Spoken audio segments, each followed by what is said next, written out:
You hear that siren in the background? Ooh, is it trouble? Nah, ain't no trouble in paradise. Everything is all good. Hold up.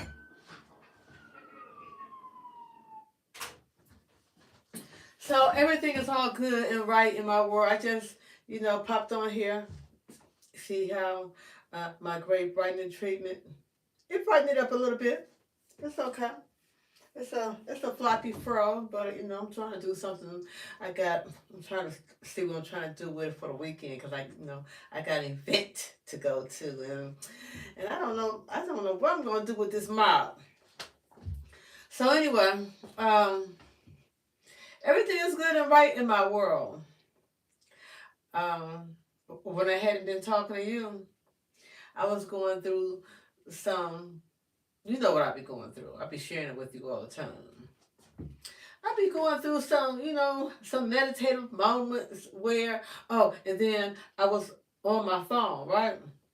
I was like, because I used to be a hypochondriac. Oh, I used to be, I'm telling you, a real bad hypochondriac. And then, I kind of got cured of it. And so I'm not a hypochondriac no more. I'm just insecure. hmm And so I came across this real funny post about insecure people and shit. It just cracked me up. I should have um, saved it on my phone, but it's like, well, I'm not going down that rabbit hole. I just checked in, you know, at something because today is Thursday, February the 12th, and I just want to pop in and say hey to you. Yeah, yeah. Um, how I was saying that I was feeling I was feeling a certain way because my honey was being grouchy and um, mean, but he's not really mean. Mm-mm. I'm just extra sensitive like that. Cause honey loves me and I love him, and so I'm. Let me put this out there. When you're in a relationship, yeah, you're gonna go through ups and downs. You're gonna go through ups and downs, changes, and turn around. And I was just thinking about, like, you know, how if you caught up in a storm, like a shipwreck storm, it's like, woo, woo, and the waves is coming, and it's like, woo, can I survive it?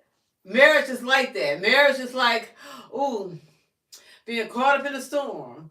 And then, you be like on an abandoned ship, but you get right, and then so you get washed ashore.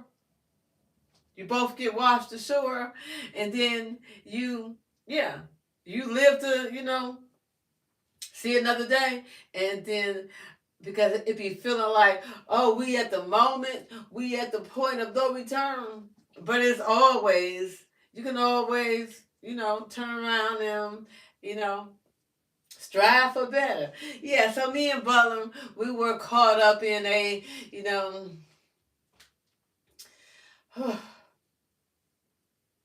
you know, a stormy part of our relationship, a stormy, like a tempest storm, right? And then we were washed ashore, and and so we striving for another day. We striving for our marriage vows, and we striving for the love and commitment that we have vowed to one another. So we all good. And I was gonna do something. I want to do something to my hair so bad, but I don't know what I want to do to it. I want to put a pompadour in it so bad, pin it up. I don't know. Right now, I'm just looking like a clown. So how your day going? Mine's it's going all right. It's going pretty good. And so just putting this in my time capsule that life is good. Oh my goodness, I did something with this before I popped you on. But anyway, other than that, life is good. You know, you know how I said I'm a social media addict. Yeah. And so, but I've been doing good. I almost went a whole week. Yeah, but like last night, ooh, you should have saw me feeding. Ooh, I was feeding. But I was like, nope, I'm a, I'm a curb my I'm gonna curb my addiction, and I didn't click you on. Mm-mm. And I didn't call up a therapist either. I said no. I just took it to my Lord, and I was talking to God, and I said, God, ain't it enough that I talk to you? And so I didn't click you on. I was just talking to God. Hey there, hey, how you doing today? You doing good? Cause me, I'm doing. Excuse me. Me, I'm doing fabulous. God got me right, and God got me straight. God, I just, I popped on here to give my testimony. Give my testimony that, like this right here, when I cross the threshold and click you on, woo,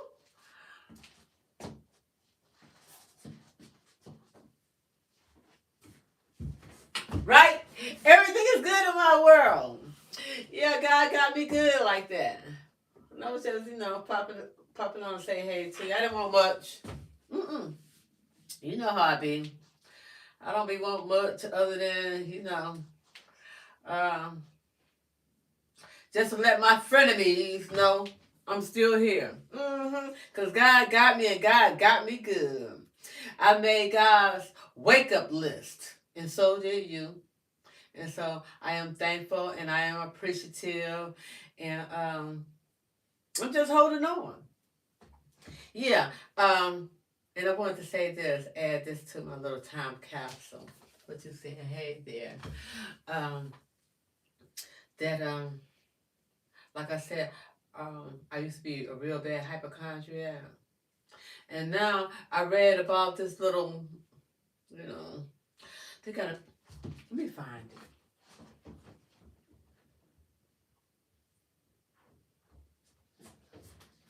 Because it caught my attention. And I wanted to share it with you. Let's see. Um, I screenshotted it because I did want to. I said, if it ain't one thing, it's another. Something adding to my anxiety of life, right? Because remember a video or so ago, I was like, this life is something else. Because I was thinking about how I'm 60 years old, right? And yet I'm a novice at this living. Like, because I surely thought by the time I made it to 60 years old, oh, I was going to have this living down pat, right? Mm-mm. It don't work that way. Because if it ain't one thing, it's another.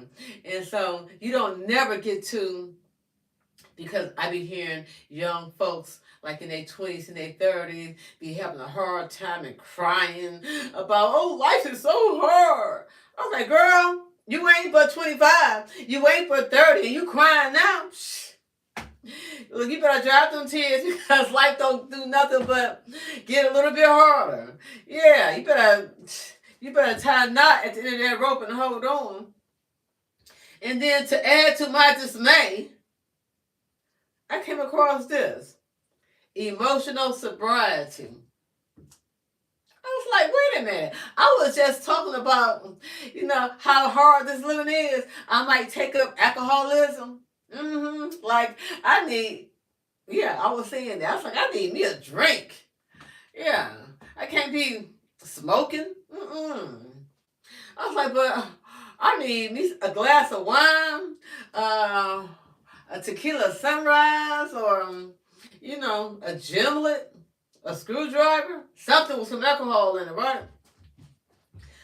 You know, to help ease me through that. Yeah, I was seriously concerned, like I'm 60 years old, I think I might take up drinking. Yeah, and become an alcoholic. Right? I was considering that. And then I came across this. Emotional sobriety is emerging as a valuable practice for individuals dealing with chronic rumination and emotional distress. I said, wait a minute, I just got over being a hypochondriac, and now I gotta deal with, this. Okay, and then what else did I? Wait a minute, okay.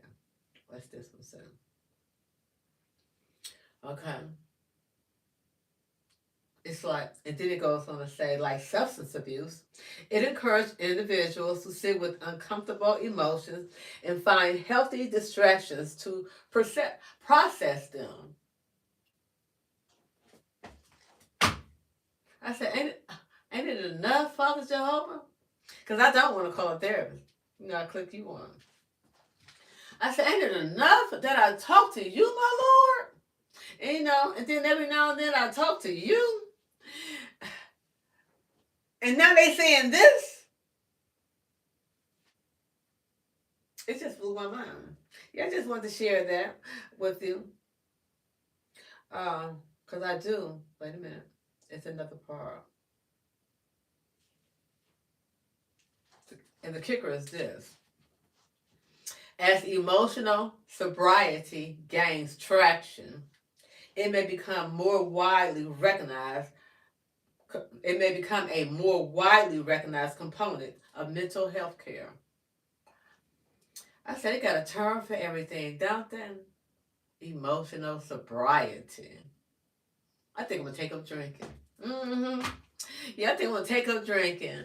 Take up drinking, and because I was trying to wean myself off of you. Yeah. I'm gonna still be addicted to you, and I'm gonna take up drinking to help get me through this life. Not a lot, just a little bit, just a little bit. Um, whew, that's all I want. Yeah, I was doing a check in, a deposit into my time capsule. All right, that's all I want. Love you. Talk to you later. Bye. And have yourself a great